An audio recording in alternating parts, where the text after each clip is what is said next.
place. I've been coming to you for a long time.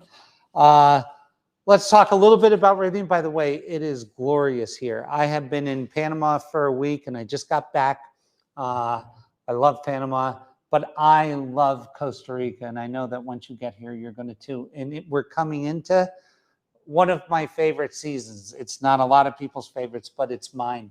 I love the high and dry season. I love it. I really love it. So I'm very happy about that. A couple things I want to talk about. About Rythmia. Rythmia is a life advancement center that incorporates a number of different healing modalities into a 1 week completely immersive program that makes a tremendous difference in people's lives. How do we know? Well, we're the first place like this that we know of on Earth that tracks data. How do we track it?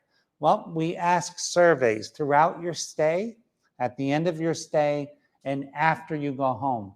What have we found out? 95.12%. That's 951 out of every 1,000 people that come through the doors have a life-changing miracle during their stay. And I mean a real miracle. A miracle that changes their lives. How can you say that, Gerry? I can say that because at 6 months, they get another survey. And 97.55% of those people state that this was the week that changed their life. That's a big thing to say. So, I mean, there's a lot of ways to spend vacation time. You can go to an all-inclusive. You can do whatever you want to do. But how many of these vacations are going to have a lasting change on the rest of your life? The only one that I know of that has data that suggests it is us. Another thing, the byproduct of that, we are TripAdvisor's #1 customer-rated resort in the world that we know of. And that's with over 12 or 1,300 reviews. So that's pretty amazing. How many people have done this thing? Almost 8,000. We're knocking on the door of 8,000. That's a lot of people. We keep getting better at it and better at it and better at it. Now, in light of a lot of the political situations and things that are going on in divisiveness throughout the world and the country, Rythmia has opted to no longer discuss things that are related to the elections, to coronavirus, vaccines, or any of that.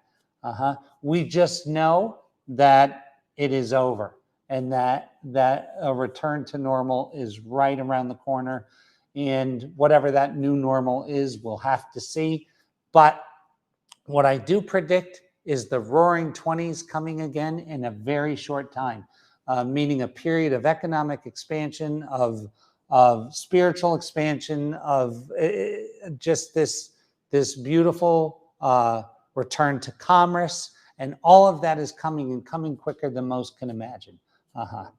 Now, a couple things about Rythmia. Every week I try to talk about tales from the medicine. So I have about 270 of these journeys. And in each journey, I got something different. In each journey, I write things down from that journey.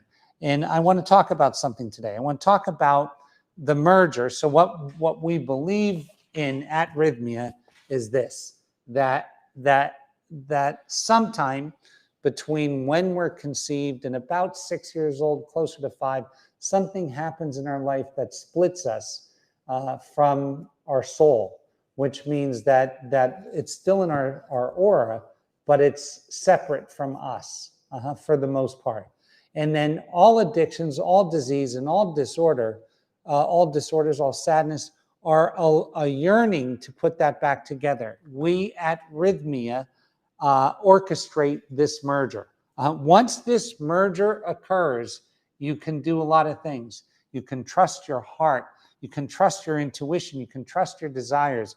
I talk a lot about this to people because people seem to tout that you can trust your heart prior to this.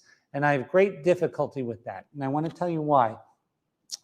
That if you watch a lot of people who trust their heart before they're merged, their heart leads them to places that they wouldn't really want to be. What do I mean by that? If you ever watched two people fall in love and they're not falling in love from a merged place. They almost always end in disaster. If you see someone take a job, their heart's desire job, and they take that job, but it doesn't work out. And the reason usually behind that is it wasn't their heart's desire. It was their heart's desire based on the split. And I want to talk about that. So when we're split, we can actually feel like something is coming from our heart, but it could be to satisfy our neighbors. It could be to satisfy our mom. It could be to satisfy our family. And it can feel like it's coming from the heart. That's a big, big, big statement. And there's so much loaded into that, because what does that mean for a lot of people? Well, it means this: that before you're merged, you're better at triangulating that decision. So what do I mean by triangulating that decision? I mean, once you're merged, it's 100% advisable to follow your heart on all things. Until you're merged, you should triangulate. You should say, okay, this is what my heart wants. Then go up to my head and ask, why does my heart want that? And scan it. Is it because of my neighbors? Is it because of my mother? Is it because of my grandfather? Is it because of this? Is it because of that? Is it because of this? Is it because I'm attracted to that person? Okay, yes. Why am I attracted to that person? Is it going to make me look a particular way? There's so many things from an unmerged standpoint, questions that we have to ask in order to get clarity. The one thing that I can tell you is this: if we're talking about jobs, if we're talking about who we are as people, to not beat yourself up. Why? Because COVID has been a huge journey. And in that journey, a lot of things came up for a lot of us. A lot of things were out of character for a lot of us. A lot of things were difficult for a lot of us. And now we're going to be going back to work. We're going to be going back into commerce. Our businesses are going to be opening up. Schools are going to be opening up. Life is going to change. The nature of how we do things is going to be more reflective of how they were before. And a lot of us are questioning what happened then. So here's the thing. If you didn't do the work, if you didn't examine the things that came up during COVID, then you should do it. You should do it now. You should sit down and say, I acted this way, I acted this way, I acted this way. What was that about? What was not healed in me that showed up there? And if we're honest, all of us had things, and it's okay. The thing that we want to do, we want to see it, acknowledge it, accept it, and let it heal. How can we let it heal the easiest? Let's say this, and I see this in business all the time. So what's interesting is that systems follow each other. The nature of business closely resembles the nature of the jungle. It does, because there's vibrational interaction in all of it. So what happens in business sometimes is that you have a wonderful salesperson who feels guilty because he's not a good administrator. He feels guilty because he's not a good administrator, or can't make decisions, or does this and does that.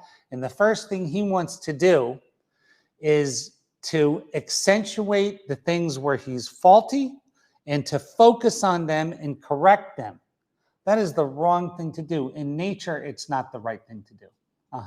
The right thing to do is to accentuate the positive. What does that mean? If my natural thing is to be a salesperson, then I have to stay and enable myself to sell more stuff.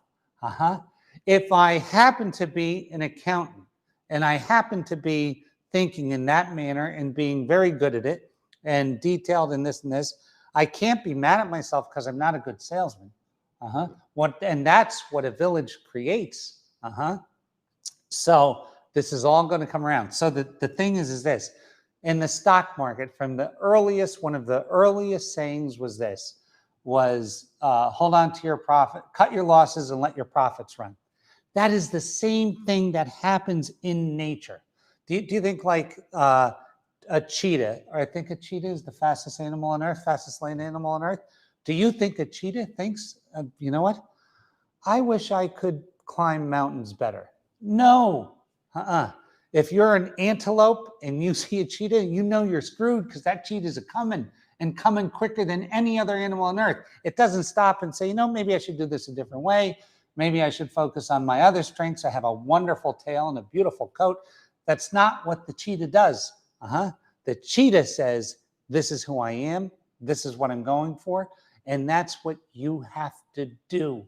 You see, in order to feel mastery, and this is the one thing I talked about. My nephew was in here about an hour ago, and I talked about a couple things. I talked about why I am so on fire for Rythmia. And the reason is because once you taste the wine of freedom, you want other people to taste it. You want to give this freedom to other people. And what does that show up as? It shows up as mastery. So I want everybody between the time they're born and the time they give up the body to at least once in their life feel mastery. Now, mastery, not that I'm better than you, but I'm the best that I can be, and I can affect the outcome of the people around me because I'm so good at this particular thing. It is a feeling beyond compare. Beyond compare. You can't get there by shoring up your weaknesses. It's not how to get there. It's not how to get there. If Michael Jordan said that in order to play basketball, I have to be a better baseball player, it didn't work.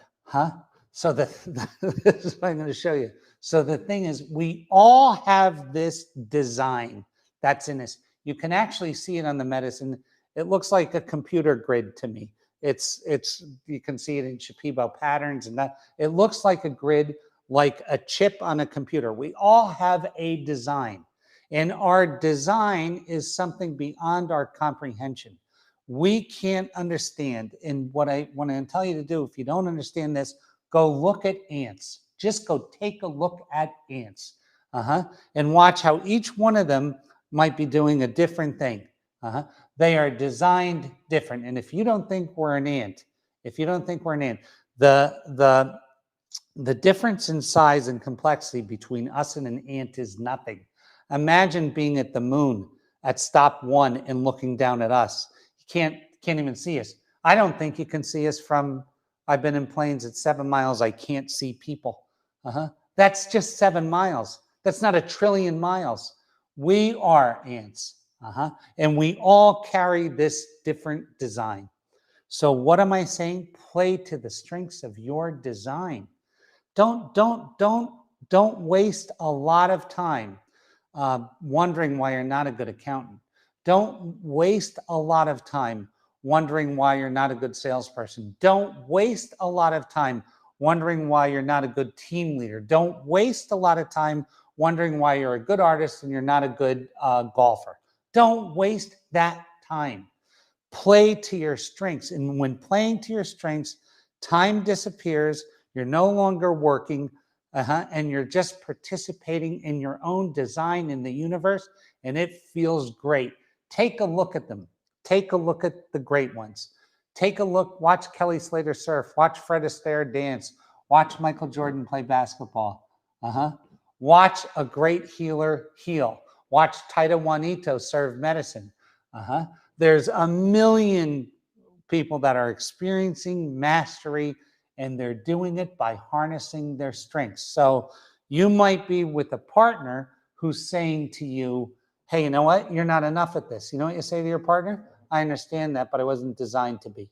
Whoo! Wow. You might be with a boss who's saying you're not enough at this, and you say, yeah, I know I'm not, but look at how I am at this. So that's what takes a village. This is the thing. The sames and the differences are fighting now. What is that? That's an Archie Bunker thing. The sames and the differences are fighting now. Everybody's trying to conform to something. I'm telling you to conform to nothing, because all of your parts are identically can't get the word, different than the guy next to mine parts. We might golf good, him and I, but he might surf better than me, and he might be more argumentative than me. He might be smarter than me. He might be, so we have commonalities, but we can't force everybody into the channel, because the thing is, that's not how it works. What works are our differences, when we can harbor our differences even in ourselves. So what do I mean by this? Take a look at an organization and it looks, you pick the pieces apart and it looks completely freaking dysfunctional. And yet you push it together and it's this beautiful flowing unit that changes the world. But in its individual parts, it looks dysfunctional. You take a look at families that thrive. Take a look at groups that thrive. On their own, picked apart, there's dysfunction. Together, there's compensation. This compensates for that. And this guy does this and this one does that. Great teams. I mean, this is simple stuff, but it's stuff we forget, because what happens in a team is happening in us. What do I mean by that? If I took any sports team and I said, today, this is how it's going to go. The managers are going to bat. The pitchers are going to play third base. The outfielder is going to come in and catch. And I switched it all up. That team would suck. That team would suck. I don't care how great of a team it is. They could get beat. We're doing that to ourselves all the time. We're saying, hey, I'm not good at this. Now, here's the part that gets most interesting. The moment we can really love the thing that we're good at, the rest of the things that we're not naturally progress and change. It's in our dislike of them. It's in our push away of them. It's in our focus on them that they can't evolve. So when someone's telling you you're this, you're that, and you're this, you are, because nobody has ever been born that can be a great healer, a wonderful accountant, a wonderful, a thoughtful and loving partner, a this, a that, a dot, a dot, a dot. They don't make them. They don't make them. Here's another great thing about this. So I was reading the other day. I don't read Inc. magazine anymore, but I was reading something on Inc. And it said 75% of the overachievers have experienced childhood trauma. And I read that and I was taken back by that. I want to tell you, I was taken back by that because it threw a whole bunch of confusion my way. And I love data. And I got into that and I thought, well, wait a second. Is that saying that the people who were raised by loving parents in a beautifully controlled environment have less of a chance of changing the future than somebody who's raised poorly and experienced trauma and da-da-da? And the answer is yes. And that really threw me. That's a statistic I don't like. That's a statistic I don't like. And I'm going to tell you something. If you fight with nature, if you fight with the truth, you're always going to lose. Nature wins. The truth wins. So me not liking that statistic has nothing to do with its validity or not. Now, there's people out there that could say, okay, look, at 75% of the people in the world have had trauma, and I don't know if that's true. All I know of because the world wasn't surveyed, right? It's just this particular set of surveys that were done, but I found it so interesting, and it gave such hope to people, because here's what I thought about. I thought those people that were most hurt and most damaged at a young age had to make a decision to become something, to focus on something, to focus them out of their misery or out of their situation, and they chose to be something more. And I mean, all of the game changers, if you read their bios, if you go into it and see that 75% of the time there's childhood trauma. So what I'm telling you is your trauma might not be a detriment. It could absolutely be an asset. Now, I read that article a couple of days ago. I have not done medicine. I'm doing medicine Thursday, and I'm going to get to the bottom of it and find out. But I believe that to be truth, that if I hadn't had such a hard beginning, I wouldn't have gotten so lucky in business, right?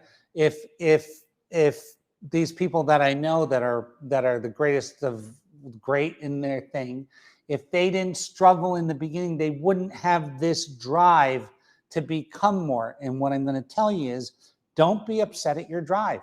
Don't be upset at your pain. Don't be upset at the things you're not good at. Don't, and this is the greatest thing that I could teach, especially teenagers, is when you see parents and teenagers, and the parents are yelling at them because they're getting C's in phys ed and they're good at different things. Geez, don't screw with them like that. Don't screw with them like that, because we are all good at different things. And anybody who says we're not has not done the research. Anybody who says we're not has not done the research. And then that person who feels that has not discovered their core competency yet. So it is there. You just have to look for it. And once you look for it, load up on it. What do I mean by load up on it? It's just like in the stock market. Sell your losers and let your profits run. So load up on the thing that you're good at. If you're a good mom, load up on it. If you're a good dad, load up on it. If you're a good, and I'm not saying to not improve the rest of the things, but the rest of the things cannot be improved when they are looked at in a limiting way. They can't, you cannot be a better guy at detail if you're hating yourself for not being good at it. It doesn't work. Love is the driver. Love is the shift. So focus your love on what you're good at, and then be aware that you're not good at things, and watch both things raise up. And that's what I'm telling you about. After this, I want you to come and I want you to do medicine, because, and what does this have to do with doing things from the heart and making sure that things are done from the heart? Well, the way this thing works is that the heart is trained by circumstance. So the circumstance of you being broken, you've trained your heart in a particular way. And I know that sounds crazy, but it's true. Now, there are things that are so strong in the heart that they override the circumstance. Love of children, love of things that are just, that turn you on so much, like for some people, love of art or love of music. And they're overriding things, but the rest of it is somewhat governed. I have learned to love those things that make me look good in front of other people. I've learned to love my Ferrari because it gets me attention. I've learned to love my position because it gets me sexual partners, or whatever the thing in your mind is. I've learned to love taking care of other people because it gets me attention or affection of this. So you can't, people say you can trust your heart. You can completely trust your heart when you're merged, because why? Why here? Because once you are merged, the things that are motivating your heart are true to your heart and true to your soul. Your soul is back in the picture. So once your soul is in the picture, you can't do anything knowingly that's going to go against it. So your heart becomes then the radar for the things that are in accord with where you're at. It's simple stuff, and it is a technology. Anybody who says this is not a technology does not understand what I'm talking about. Because history and experience will teach you that this is absolutely a technology. Just saying hi to someone. Hi, Sergio. Hi, Patty. Hi, Uti. Hi, Abby. Hi, Deborah. So good to see you guys. So happy that you're here. Glad to be a part of this today. Glad to be doing. Hi, Paula. I want you to think about these things today, because here's the real purpose of this thing. The real purpose of this is to leave yourself alone. What do I mean by that? See, when you're loving the things that you're good at, then that allows you to leave yourself alone at your mistakes, at your perceived shortcomings. I'm going to tell you something. If you look at ants, you will notice, because, by the way, ants down here can live as long as 15 years. So I've become hypersensitive, for me, of where I step. I used to think that ants would live like 2 days or something. I didn't know anything about it. But some of the ants here live 15 years. When you step on one, you're really like cratering a system that's there, a family system. It's important, right? But if you watch them, some ants will not pick up the leaf. They just won't. They won't pick up the leaf. The other ants pick up the leaf and move them. That ant is not designed or supposed to pick up that leaf. Don't force yourself into disliking yourself over something that you're designed. And I'm going to show you if you take a look at, if anybody drinks enough medicine, they look at their skin and they're covered in this pattern. And to me, the pattern looks just like a data chip. It looks just like a data chip. There's a design that's beyond you. It's beyond you. Now you can influence it and you can change it. Want to change your design? Merge. Once merged, you can do whatever you want to do. You can change your design. You can change the direction. You can ask the mother to change your design. You can do whatever you want to do. But until then, don't try to change it. Allow it. Imagine if you were a car and you were painted red and the car was a living being, a sentient being, and it hated the color red. God, that'd be a terrible way to live. And let's say it was a beautiful color red as seen by other people. And we're doing that to ourselves all the time. I'm asking you not to. I'm asking you to love your red. I'm asking you to love what you're doing and to find the thing that makes you happy about you. That point of mastery, that point of getting it, that point of influence over yourself, where you can get to that point and you see it and it is you. And in that moment, you get lost in time, and because you're not thinking about it, you micro-merge.